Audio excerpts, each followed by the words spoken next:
Fala galera, tudo tranquilo?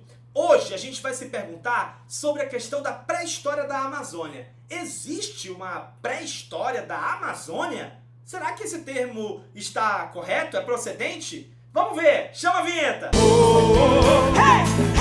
Bom pessoal, quando a gente fala de uma pré-história da Amazônia, a primeira coisa importante que a gente tem que ter em mente é que os termos que geralmente são utilizados para o estudo da pré-história em outras regiões e por outros estudiosos, eles não se aplicam aqui para a Amazônia, né? Então, por exemplo, a gente vai por exemplo, pegar um estudioso como Townsend, por exemplo, que é um arqueólogo dinamarquês que ficou famoso por propor a teoria das três idades, né? Idade da pedra, idade do bronze, idade do ferro.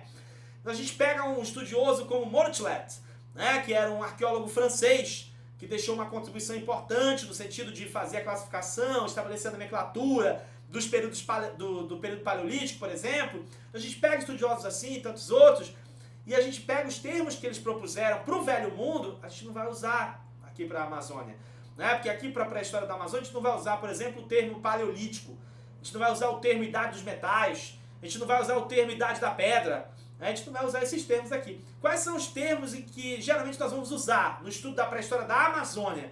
A gente vai usar o termo paleoíndio, a gente vai usar o termo arcaico, a gente vai usar o termo formativo, né? São termos que a gente usa aqui para o estudo da pré-história da Amazônia. E esses termos são uma unanimidade entre os arqueólogos, entre os estudiosos da pré-história da Amazônia? Não, não são uma unanimidade, né, entre os estudiosos. Além de não serem uma unanimidade, esses termos também não podem ser vistos como uma escala, uma sequência evolutiva, linear, né, dentro desse processo. Não dá para ver dessa forma também, né? Por quê? Porque na verdade o que a gente tem de pré-história da Amazônia é uma sequência cultural que foi estabelecida pela Anna Roosevelt e que iria desde um processo de ocupação dessa região por volta de 11.200 anos antes do presente até a extinção dos cacicados complexos, né? Então essa sequência cultural estabelecida pela Anna Roosevelt, ela teria contribuído então para a gente categorizar e propor três possíveis fases para essa pré-história da Amazônia, que seria uma primeira fase paleoindígena, uma segunda fase arcaica e a terceira fase a pré-história tardia, né? Então esses termos eles são uma proposta, né? Uma proposta dentro desse estudo da sequência cultural estabelecida pela Anna Roosevelt.